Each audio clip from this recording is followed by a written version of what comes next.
The fifth day of the 78th session of the United Nations General Assembly is set to kick off in New York.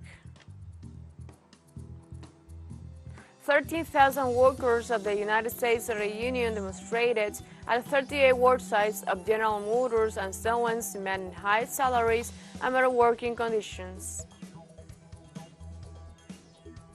And forest fires are raging in the Brazilian Amazon, many caused by deforestation and worsened by an intense heat wave affecting the country.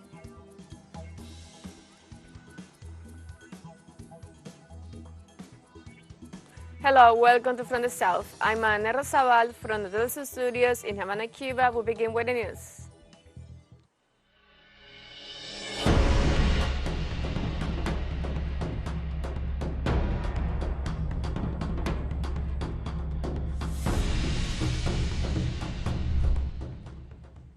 The fourth day of the 78th session of the United Nations General Assembly closed on Friday in New York as the city prepares on Saturday for another day of general debates.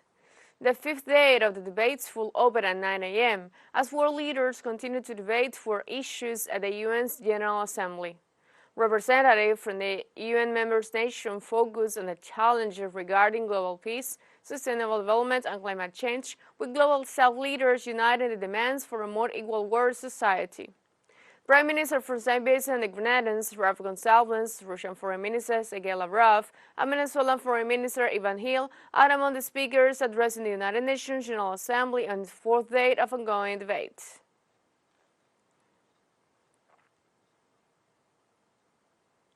During his intervention at the United Nations General Assembly, Bahamas Foreign Minister Frederick A. Mitchell called climate change the most serious issue his country is facing and regretted one of the developed nations' position that there won't be any reparation for climate change damage. It was actually shocking to us to hear one of our developed nation partners and their position on climate reparations for loss and damage on the part of his country. Their response was that under no circumstances would there be reparations for loss and damage from climate change. Mr. President, small island developing states like the Bahamas have been negotiating for loss and damage for over 30 years. So it begs the question, how much are 399,314 lives worth? During his speech at the 78th United Nations General Assembly, Grenada's Prime Minister Didier Michel called for international unity and cooperation to face human suffering wherever and whenever it happens. We all must never forget that whenever and wherever there are severe challenges and especially human suffering, the United Nations and its members must come together and respond to such crisis with the greatest urgency through its multilateral efforts and cooperation, so that we can all come together in the aid of our neighbors and citizens in the time of their need. Prime Minister of Haiti, Ariel Henry, said safety was a key priority of his government and expressed his concern about the violence in the country. I have come here today on behalf of my people to raise our security question, which remains the key priority of my government, to highlight that the circulation of arms, massacres, kidnappings are major concerns for my administration. During his speech, the Minister for Foreign Affairs of Costa Rica, Arnaldo Ricardo André Tinoco, speak about the proposals made by his country to seek to accelerate the decision-making process so that our organizations can get out of the ditch into which they have fallen. Costa Rica is an example that dialogue can be more powerful than guns. When it comes to fair competition criteria, these are more important than selfish criteria. Our people have no fear when it comes to countering those who think that might is right. We depend on the international system, and those of us who do depend on that system understand the need to have a global system in place which meets the needs of the most vulnerable. The proposals that Costa Rica has made seek to accelerate the decision-making process so that we can get out of the stupor that our organisation has fallen into. We find ourselves at a turning point. If ever there was a time for a call to action, it is now.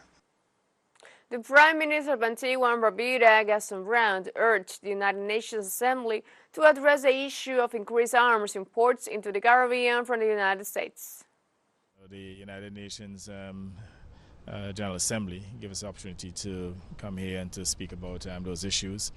More recently, we have seen a proliferation of ammunition and guns and ammunition, and we are seeing an increase in homicides as a result of these guns. But the irony is they're not manufactured in the Caribbean. They're imported primarily from the United States.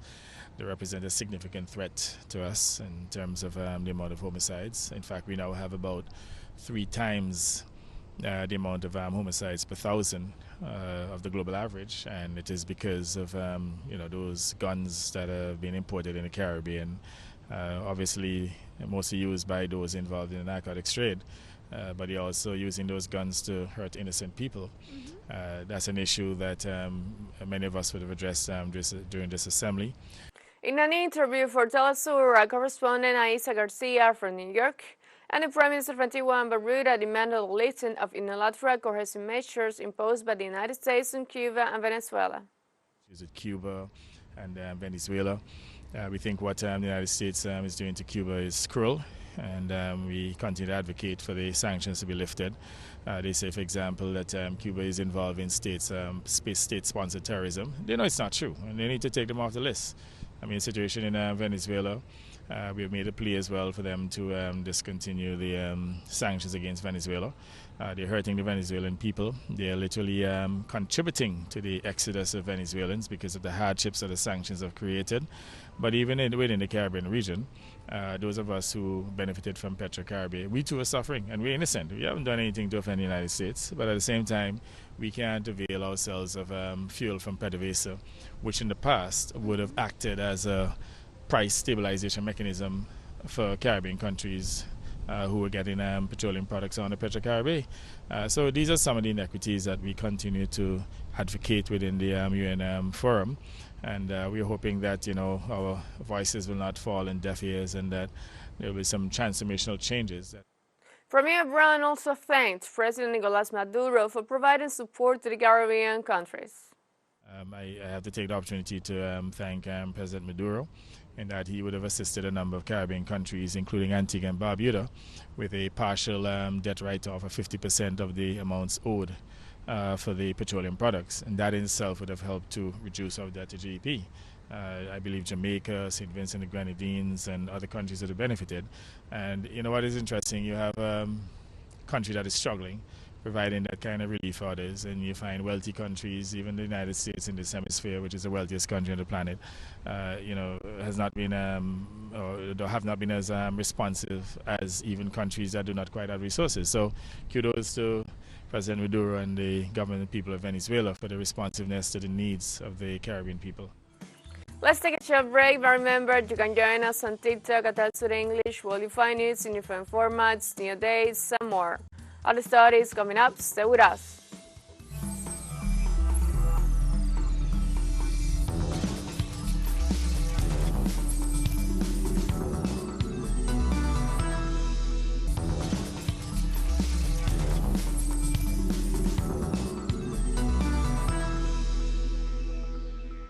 Welcome back.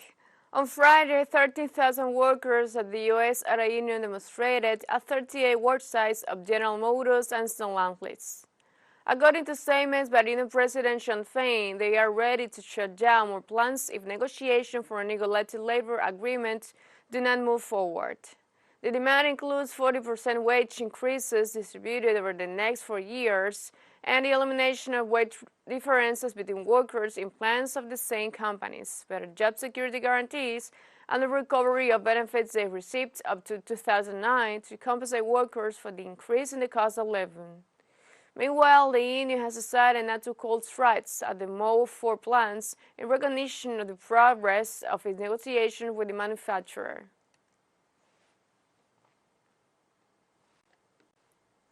Venezuela's President Nicolás Maduro signed a bill for the promotion of non-oil exports.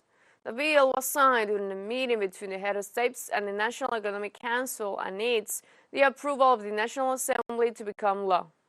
The legal instrument will give Venezuela the power to organize and facilitate all activities in the field in order to strengthen the economy. It also establishes incentives for special non-oil exports and promotes a single window for foreign trade.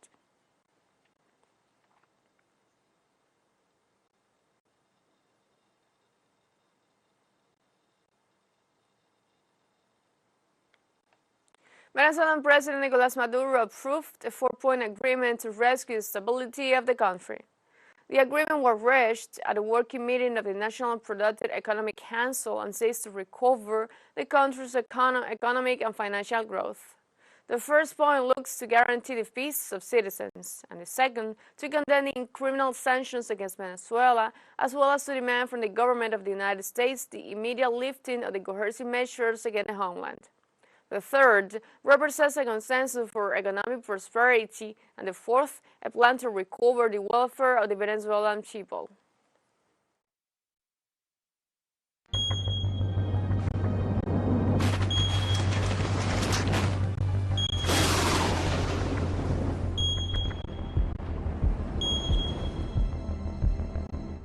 In the South Amazonas, forest fires are raging in Brazil, many caused by deforestation and worsened by an intense heat wave affecting the country. Reports indicate that there are ongoing fires in the town of Autasis, located in the Brazilian Amazon. These fires have caused damage to trees and have affected people with smoke, leaving them fearful that their homes may also be affected. The National Institute of Special Research has recorded 5,186 fire outbreaks in the Brazilian state of Amazonas in the first 20 days of September, which is 72% higher than the same period last year. The Brazilian Amazon is facing threat from illegal mining and the expansion of the agricultural sector, which often involves burning the forest to create more cultivation areas or pastures.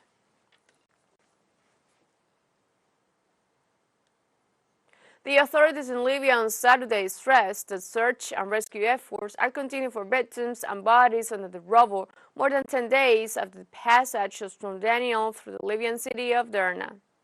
The Libyan Red Crescent is stepping up its effort to collect medical and food supplies to meet the needs of the city and other flood-affected areas.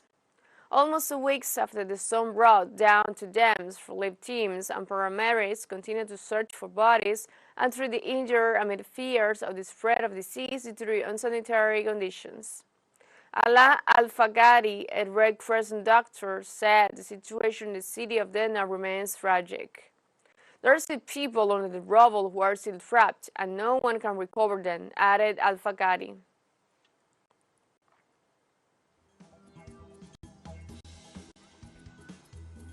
We have a second show break coming up, but before we invite you to visit our YouTube channel at TeleSUR English, that you'll be able to rewatch our interviews, sub-stories, special broadcasts, and more. Hit the subscribe button and activate the notification bell to set up to date on the world's more recent events. Final show break, don't go away.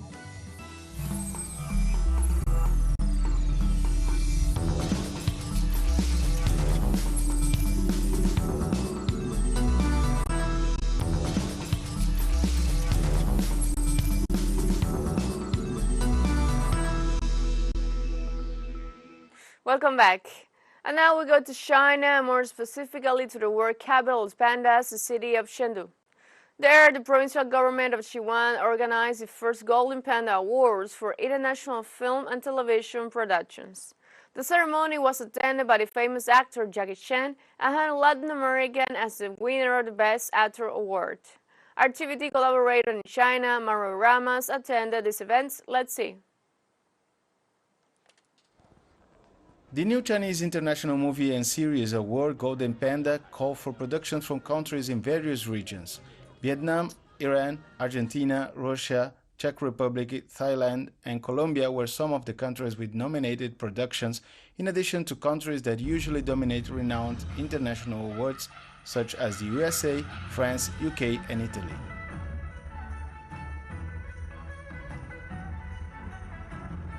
According to the organizers, the new festival aims to increase cultural exchanges between countries under the concept of a community with a shared future for humanity, or a community of common destiny.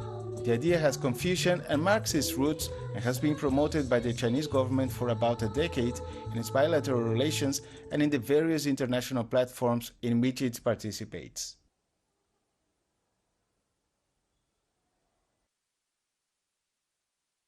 As the world capital of the giant panda, Chengdu seems like the ideal city to host the festival. Through the so-called panda diplomacy, initiated more than half a century ago, China sends pandas to other countries for a certain period as a symbol of friendship. South American films are close to us, such as the Brazilian Central Station, which had a great influence in China. We hope that through these film exchanges and events, we can further promote communication between filmmakers, foster more collaborative projects, and inject more elements and vitality of cinema into the peaceful development of the world and the awareness of a shared future for humanity.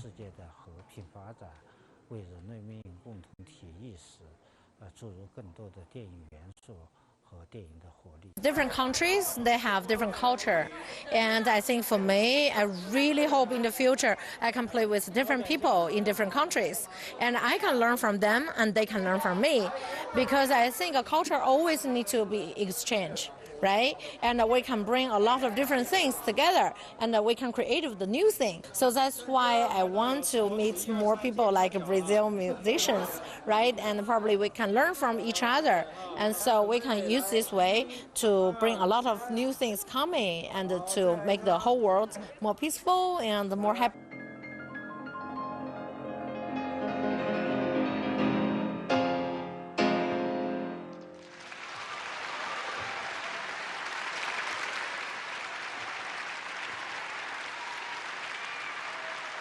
Prominent figures from the Chinese film industry were present at the award ceremony in the land of the pandas.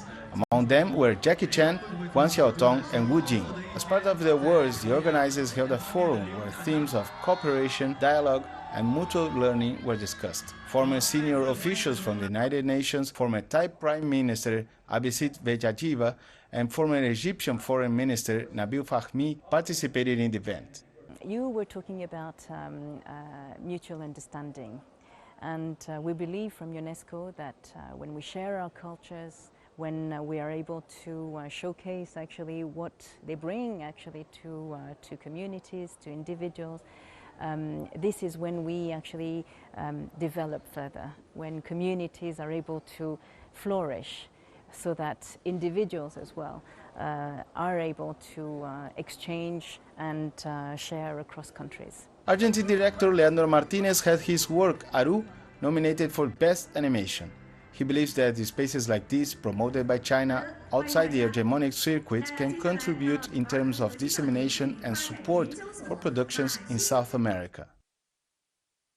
China's total box office during this summer broke a record, surpassing the equivalent of more than 20 billion yuan, with domestic productions gaining an increasingly large proportion as a result of a long trajectory of tax incentives and subsidies to the industry. For us to reach Hollywood, whether from Argentina, Uruguay, Brazil, or wherever it may be, it is a much longer path than the exposure you can achieve at an event like this, for example. So imagine my short film is an independent work made by myself, in my own home, and suddenly I'm invited and nominated for an award, without any kind of prejudice. In other words, I didn't have to go through any political process, have connections in the industry, or be invited first to other smaller festivals. No, it's as if, simply because they liked her or found that has something to say, I have the opportunity to be here. Another Latin American present at the Golden Panda Award ceremony was Argentine actor Nahuel Pérez Vizcayart, who ended up winning the award for Best Actor of the festival for the film Persian Lessons, a co-production between Russia, Germany, and Belarus. I know that the award from this event points a little to that, to the expansion of borders. Mine is a very particular case, but it really coincides very well with today's logic, which is that I am Argentine and worked on a Russian-German film, playing a Belgian who speaks French and German, and now we are here with the Chinese award. I think it is the most beautiful thing about cinema and art in general, when political borders are erased a little, and for at least a moment it seems that we understand each other and can create a common language. We have come to the end of this news brief. You can find this and many other stories on our website at telesurenglish.net. And join us on social media, Facebook, X, Instagram, Telegram, and TikTok. For TeleSUR English, I'm Ana Rosabal. Thank you for watching.